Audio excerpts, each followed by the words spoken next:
Welcome to Bitcoin World Media, जहां हम करेंगे क्रिप्टो की बात आपके साथ।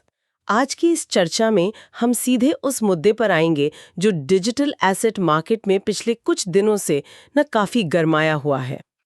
हाँ, सच में काफी गरमाया हुआ मुद्दा है ये। मतलब दिल्ली हाई कोर्ट का एक नया और थोड़ा चौंकाने वाला फैसला आया है। कोर्ट ने क्रिप्टो एक्सचेंजेस के लिए नए कानून बनाने या उन्हें नियमित करने से बिल्कुल इनकार कर दिया है। सही कहा आपने। और ये फैसला उन करोड़ों भारतीयों पर सीधा असर डालता है जो लगातार इस मार्केट में हिस्सा ले रहे हैं। बिल्कुल। और इस पर चर्चा करना इसलिए भी जरूरी है क्योंकि ये सिर्फ एक आम कोर्ट केस नहीं है। ये हमारे देश के कानूनी ढांचों में मौजूद एक बहुत बड़े खालीपन यानी लीगल गैप को उजागर करता है। यही तो बात है। इस लीगल गैप की गहराई में जाने से पहले मैं इस पूरे मामले की शुरुआत बताती हूँ। ये कहानी है राणा हांडा नाम के एक आम निवेशक की। अच्छा। उन्होंने 2021 में BitBNS नाम की एक प्राइवेट कंपनी के प्लेटफॉर्म पर करीब 14,22,000 रुपए लगाए थे। 14 लाख? बड़ी रकम है। बड़ी रकम है, हाँ। शुरुआत में सब ठीक था, लेकिन कुछ वक्त बाद उनके पैसे निकालने पर पूरी तरह से रोक लगा दी गई। बाप रे। और तो और उनके अकाउंट में जो बिटकॉइन पड़े थे, उनकी कीमत भी सिस्टम में बिल्कुल गलत दिखाई जाने लगी। उन्होंने साइबर पुलिस में शिकायत की। पर वहां से शायद मदद नहीं मिली होगी। वही तो, वहां से मदद ना मिलने पर वो आखिरी उम्मीद लेकर सीधे दिल्ली हाई कोर्ट पहुंच गए।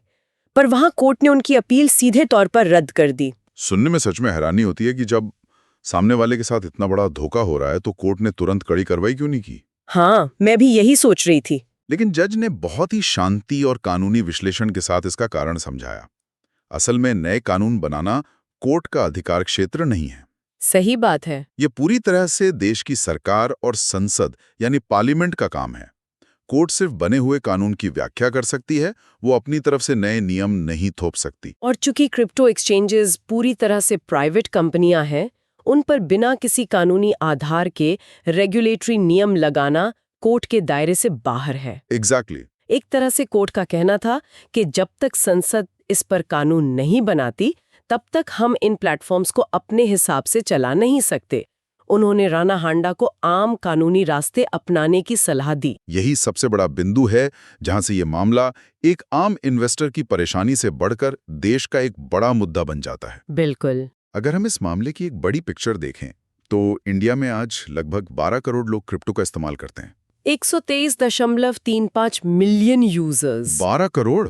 ये संख्या अपने आप में इतनी बड़ी है। हाँ, इतनी बड़ी है कि इस मार्केट को अब अनसुना नहीं किया जा सकता।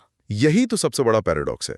सरकार इन करोड़ों लोगों की क्रिप्टो कमाई पर सीधे 30% टैक्स वसूलती है। 30%? हाँ। साथ ही हर ट्रांजैक्शन पर 1% TDS यानी टैक्स डिडक्टेड एट सोर्स भी कटता है। लेकिन जब इन टैक्स देने वाले इन्वेस्टर्स की सुरक्षा की बात आती है, वहां पूरा सन्नाटा है। एकदम सन्नाटा। अगर सरकार टैक्स ले रही है तो उनकी नैतिक और कानूनी जिम्मेदारी बनती है कि वो तुरंत एक ठोस फ्रेमवर्क बनाए। पूरी तरह से सहमत हूं मैं। यही वो कानूनी खालीपन है जिसकी हम बात कर रहे थे। सरकार आमदनी में हिस्सा तो ले रही है, पर उस बाजार को सुरक्षित बनाने की जिम्मेदारी नहीं निभा रही है। इस वजह से इन्वेस्टर्स हमेशा एक डर में रहते हैं। सच में, अगर कल को कोई प्लेटफॉर्म डूब गया या बड़ा फ्रॉड हो गया तो उन्हें बचाने वाला कोई नियम नहीं है। जहां कुछ दूसरे देश लगातार नए कानून ला रहे हैं, वहां हम अभी भी इंतजार ही कर रहे हैं।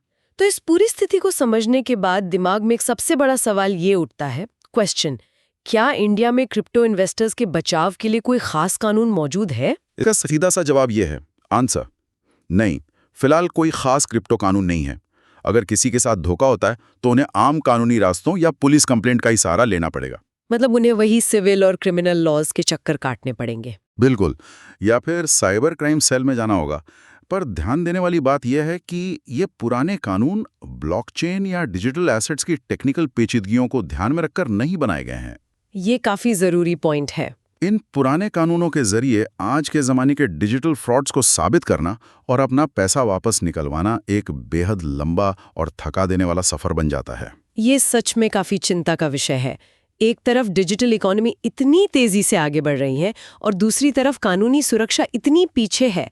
अगर एक इतनी बड़ी संख्या में लोग टैक्स दे रहे हैं, तो क्या बिना देरी किए उनकी सुरक्षा के लिए पक्के नियम नहीं बनने चाहिए? ये सच में एक बहुत गहरा सवाल है जिसे हम सबको सोचना चाहिए। डेली न्यूज़ की जानकारी के लिए हमारे चैनल को सब्सक्राइब कर लें। जल्द ही मिलते हैं एक नए टॉपिक के साथ। धन्यवाद।